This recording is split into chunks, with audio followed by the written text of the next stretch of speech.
Saudi আরব থেকে কাতারে গিয়ে বর্ণাঢ্য সংবর্ধনা পেলেন যুক্তরাষ্ট্রের প্রেসিডেন্ট ডোনাল্ড ট্রাম্প। পৌঁছানোর পরেই বিলাসবহুল লুসাইন প্রাসাদে গিয়ে দেশটির আমির Sheikh Tamim bin Hamad Al থানির সঙ্গে বৈঠকে মিলিত হন তিনি। উপসাগরীয় অঞ্চলের তেল গ্যাস সমৃদ্ধ দেশটি বিলাসবহুল সংবর্ধনায় সিক্ত হলেন মার্কিন প্রেসিডেন্ট। এদিকে কাতারের কাছ থেকে $400 মিলিয়ন বিলাসবহুল বিমান গ্রহণ করার বেশ সমালোচনার মুখে পড়েছেন প্রেসিডেন্ট ডোনাল্ড ট্রাম্প। তবে এ বিষয়ে বেশ কিছু যুক্তি তুলে ধরেছেন তিনি। ফক্স নিউজকে দেয়া এক সাক্ষাৎকারে ট্রাম্প বলেছেন, এখন কিছু লোক বলছে দেশের জন্য উপহার গ্রহণ তোমার উচিত নয়। আমার কথা হলো, কেন আমি উপহার নেব না? আমরা অন্যদের দিচ্ছি, কেন আমি উপহার গ্রহণ করব না?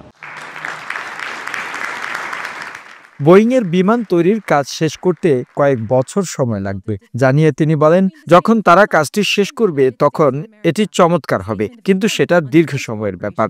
বিশ্বকে সুরক্ষিত রাখতে যুক্তরাষ্ট্র অঘোষিতভাবে বিলিয়ন ট্রিলিয়ন ডলার অর্থ ব্যয় করে বলে ওই উপহারটি অফার করা হয়েছে কিনা জানতে চাইলে ট্রাম্প বলেন, আমরা বিশ্বের এই অঞ্চলটির নিরাপত্তা দিচ্ছি অনেক বছর ধরে।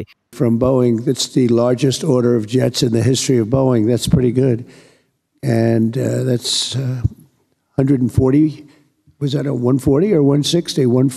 এরপর মার্কিন প্রেসিডেন্ট বলেন, কাতারের বিমান আমাদের সহায়তা করবে, কারণ 40 বছরের পুরনো বিমানের জায়গায় নতুন একটি বিমান আসবে। এর আগে গত রোববার মার্কিন সংবাদ মাধ্যম জানায়, ট্রাম্প প্রশাসন কাতারি রাজ পরিবারের কাছ থেকে একটি বোয়িং জাম্বো জেট বিমান গ্রহণ প্রস্তুতি নিচ্ছে। But you're right, it's actually 200, including the 40, so it's over $200 billion.